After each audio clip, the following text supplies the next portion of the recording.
Hello listeners, this is the continuing video of Mahabharat audio series. This video will be regarding chapter number 98.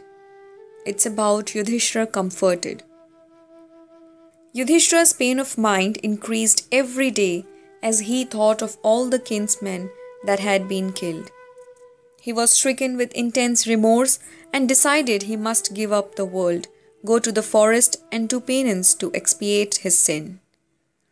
I see no joy or good, he said to his brothers, in taking up the office of king or in worldly enjoyment.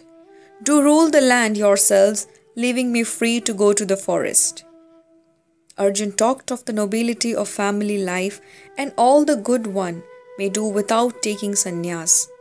Bhimsena also spoke and harshly. You talk, alas, he said, like a dull-witted person who has committed to memory the text of the Shastras without understanding their sense. Sannyas is not the dharma of Kshatriyas. The duty of a Kshatriya is to live an active life and perform his proper task, not to go to the forest renouncing activity.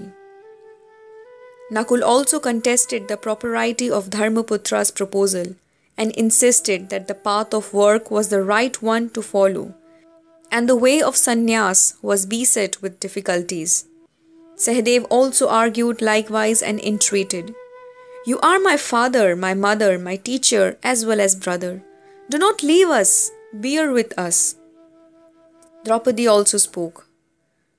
It was right we killed Duryodhan and his men. Why should we regret it?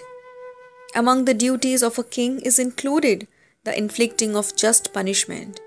It cannot be avoided and is an essential part of the ruler's duty. You have meted just punishment to evil doers. There is no cause whatsoever for contrition. It is now your sacred duty to take up the burden of governing the land according to dharma. Cease grieving.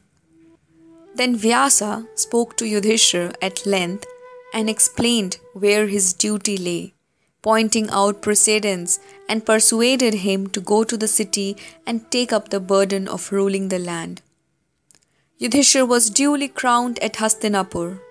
Before taking up the duties of the state, Yudhishthira went to where Bhishma lay on his bed of arrows awaiting his death and took his blessing and instruction in dharma. This instruction of Bhishmacharya to King Yudhishthira is the famous Shanti Parv of the Mahabharata. After the discourse was over, Bhishma's soul passed out. The king went to the Ganga and offered libations in accordance with ancient custom for the peace of the departed soul. After the ceremony was over, Yudhishthira went up the bank. There, as he stood for a while, all the tragic events came back to his mind and overcome by intense grief. He fell senseless on the ground, like an elephant struck down by the hunter. Bhim went up to his big brother and caressed him tenderly and spoke to him soothing words.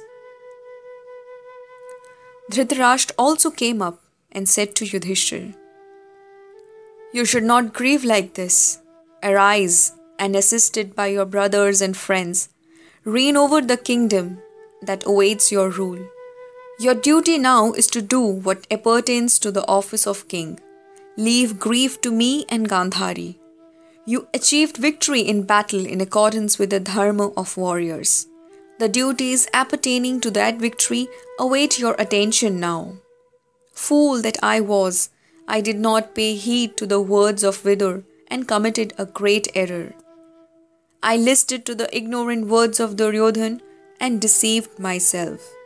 Like gold seen in a dream of glory has vanished, my 100th son have disappeared into the world of nowhere. But I have you as my son now. Do not grieve. Chapter 98 finishes here. Keep listening Mahabharat audio series in the next videos.